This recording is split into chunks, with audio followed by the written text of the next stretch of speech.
Bagaimana jika seorang pengusir setan paling berpengalaman di Vatikan harus menghadapi iblis yang jauh lebih kuat daripada yang pernah ia temui sebelumnya? Dan bagaimana jika kasus kerasukan tersebut ternyata membuka rahasia kelam yang selama ratusan tahun disembunyikan oleh gereja? Hari ini kita akan membahas alur cerita lengkap film horor supernatural berjudul The Pope's Exorcist, sebuah film yang terinspirasi dari kisah Pastor Gabriele Amort, kepala eksorsis Vatikan yang terkenal menangani ribuan kasus kerasukan selama hidupnya. Film ini dibintangi oleh Russell Crowe dan dirilis pada tahun 2023. Sebelum kita mulai, pastikan kalian menyalakan lonceng notifikasi agar tidak ketinggalan pembahasan film horor menarik lainnya. Kisah dimulai di Italia tahun 1987. Seorang pastor bernama Gabriele Amort datang ke sebuah desa kecil untuk menangani seorang pria yang diduga kerasukan setan. Namun berbeda dengan kebanyakan pastor, Amort memiliki metode yang tidak biasa. Saat proses eksorsisme berlangsung, ia berhasil memancing roh jahat keluar dari tubuh pria tersebut dan memindahkannya ke seekor babi. Begitu roh itu berpindah, Amort langsung menembak babi tersebut. Metode ekstrem ini membuat banyak petinggi gereja marah. Ia kemudian dipanggil ke pengadilan internal Vatikan karena dianggap melanggar aturan gereja. Namun Amort tetap bersikeras bahwa kejahatan benar-benar ada dan terkadang diperlukan tindakan yang tidak biasa untuk melawannya. Disinilah kita diperkenalkan pada karakter utama film. Amort bukanlah sosok pastor yang kaku. Ia santai, sering bercanda, dan bahkan tidak takut berdebat dengan para kardinal.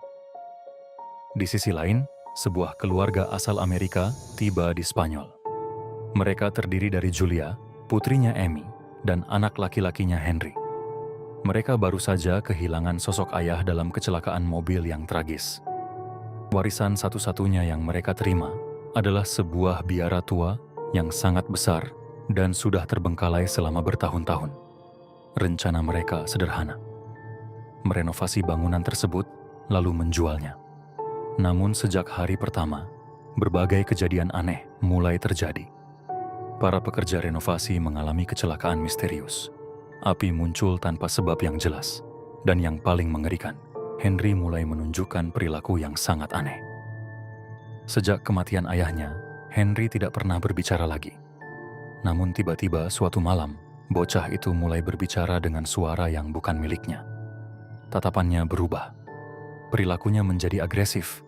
Ia mengetahui berbagai rahasia yang seharusnya tidak mungkin diketahui seorang anak kecil. Ketika seorang pastor lokal datang untuk membantu, Henry hanya tertawa dan berkata bahwa pastor tersebut bukan orang yang ia cari. Iblis yang merasuki Henry ternyata sedang menunggu seseorang. Dan orang itu adalah Pastor Gabriele Amort. Amort tiba di Spanyol dan bertemu dengan Pastor Thomas Esquibel, seorang pastor muda yang belum pernah menangani kasus eksorsisme besar. Awalnya Esquibel merasa gugup, namun Amort melihat potensi besar dalam dirinya. Keduanya lalu bekerja sama menyelidiki apa yang sebenarnya terjadi di biara tua tersebut. Semakin dalam mereka menyelidiki, semakin jelas bahwa kasus ini jauh berbeda dari kerasukan biasa. Ada sesuatu yang jauh lebih besar bersembunyi di balik dinding bangunan kuno itu. Suatu hari, Amort menemukan ruang bawah tanah tersembunyi. Di sana terdapat lorong-lorong tua yang sengaja ditutup oleh gereja berabad-abad lalu. Dokumen-dokumen kuno mengungkap sebuah fakta mengerikan. Ternyata seorang tokoh penting pada masa Inkuisisi Spanyol pernah dirasuki iblis saat melakukan eksorsisme. Iblis tersebut kemudian menyusup ke dalam struktur gereja dan menyebabkan berbagai tragedi selama ratusan tahun. Rahasia inilah yang selama ini berusaha ditutupi oleh Vatikan. Dan kini iblis yang sama telah kembali. Setelah meneliti berbagai catatan kuno, Amort akhirnya mengetahui identitas iblis yang merasuki Henry. Namanya adalah Asmodeus. Dalam berbagai legenda kuno, Asmodeus dikenal sebagai salah satu iblis paling berbahaya. Ia tidak hanya ingin menghancurkan satu keluarga. Target utamanya adalah gereja itu sendiri. Asmodeus mengaku telah menunggu selama berabad-abad untuk mendapatkan kesempatan kembali memasuki Vatikan. Pertarungan terakhir pun dimulai. Semua usaha mengusir Asmodeus dari tubuh Henry selalu gagal. Setiap doa yang dibacakan justru membuat iblis semakin kuat. Akhirnya Amorth mengambil keputusan yang sangat berbahaya. Ia menawarkan dirinya sendiri sebagai wadah baru bagi Asmodeus. Strategi ini berhasil. Iblis keluar dari tubuh Henry dan masuk ke tubuh Amorth. Namun kini nyawa sang pastor berada dalam bahaya besar. Dengan bantuan Pastor Esquibel, mereka menghadapi Asmodeus dalam pertempuran spiritual terakhir. Keduanya harus melawan rasa bersalah dan trauma masa lalu yang dimanfaatkan oleh iblis untuk menghancurkan iman mereka. Setelah perjuangan panjang, Asmodeus akhirnya berhasil dikalahkan dan dikirim kembali ke neraka. Setelah semuanya berakhir, Henry kembali normal. Keluarganya akhirnya terbebas dari teror yang menghantui mereka. Namun film ini memberikan petunjuk bahwa masih ada ratusan lokasi lain di seluruh dunia yang menyimpan kekuatan jahat serupa.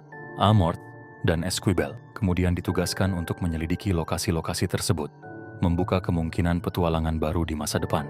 Yang menarik, film ini terinspirasi dari kisah nyata Pastor Gabriele Amorth, seorang eksorsis terkenal yang mengaku telah menangani ribuan kasus selama hidupnya. Meski sebagian besar elemen horor dalam film merupakan dramatisasi, karakter utamanya memang didasarkan pada tokoh nyata tersebut. Menurut kalian, apakah yang paling menyeramkan dari film ini? Iblis Asmodeus, rahasia gelap yang disembunyikan gereja, atau fakta bahwa kisah ini terinspirasi dari tokoh nyata? Tulis pendapat kalian di kolom komentar. Sampai jumpa di pembahasan film berikutnya.